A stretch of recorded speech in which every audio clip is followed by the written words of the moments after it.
आज ମୁଁ ପ୍ରଥମ ଥର କରି ବନେଇଥିଲି ଡାଲମା ଏତେ ବଢ଼ିଆ ଲାଗିବ ଭାବି ନଥିଲି। ଆସନ୍ତୁ ଆପଣଙ୍କୁ କହୁଛି। ଏହାକୁ କେହି କହନ୍ତି ପଞ୍ଜାବୀ ତଡ଼କା, ମୁଁ କିନ୍ତୁ ତାକୁ କେହି ମଞ୍ଜି ଡାଲମା। ଦେଖନ୍ତୁ ସବୁ ପ୍ରକାର ମଞ୍ଜି ଏଥିରେ ମିଶିଛି।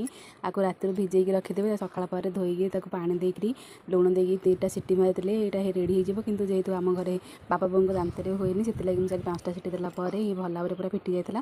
ହଳଦୀ ପକାଇବାକୁ ଭୁଲି ଯାଇଥିଲି। ଦେଖନ୍ତୁ ଏମିତି କଲର୍ ସବୁ ହେଇଯାଇଛି। ଦେଖନ୍ତୁ ଭଲ ଭାବରେ ସିଝି ଯାଇଛି। ତାପରେ କରେଇ ବସେଇକି ଏପଟେ ତେଲ ଦେଇକି ଗରମ ହେଇସାରିଲା ପରେ ପିଆଜ ପକାଇଥିଲି। ପିଆଜ ଜଲ୍ଦି ପାଚିବା ପାଇଁ ଲୁଣ ଟିକେ ଦେଇଥିଲି। ताको साइड कर देकरी सुखिला लंका पंचफुटण किसी रसुण पकईकि भूसंग पत्र मुझे देती।